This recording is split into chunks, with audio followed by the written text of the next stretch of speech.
Okay, so let's take a look at this mixture project, number one here. Notice that the requirement here says that you need to transport all 74 people in 12 vehicles. Now, we don't know whether it's going to be all vans or all cars or a combination of both.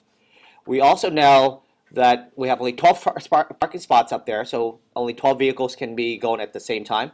We know that a car can hold 5 people, that's including the passenger, and 7 people, and once again, that's including the passenger, okay? That's 7 people total in the van and 5 people in the car. So how would you present this to make it clear for everyone to understand what you're doing?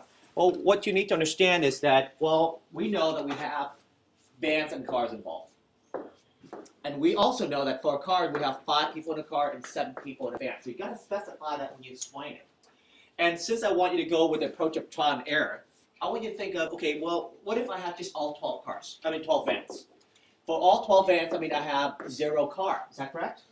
And we know that because a van can hold 7, that's 12 times 7. Agreed? And of course, 0 cars means 0 times 5. It won't affect the answers. You know the answer is going to be 84 people. That's way too many, so we know we're going to rule that out completely. And you can start doing other things like, okay, what if I have 11 vans and how many cars? 1. And you can work out the solution that way. Or 10 cars and 2 cars. 10 vans and 2 cars, and 9 vans and 3, and so on and so on. And notice that every time we do this, it has to add up to what? 74. 12, right? Is that true? Every time we're adding the cars and the vans together, we have to add up to 12. And so as you do your trial and error kind of deal, you ultimately will come up with something like, what if I have 8 vans and, how many cars here?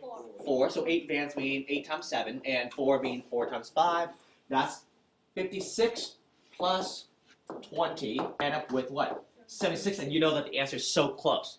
So you can kind of practically taste it, and so you just have to do it one more time. In this case, it's 7 what? 7 what? 7 vans and 5 cars.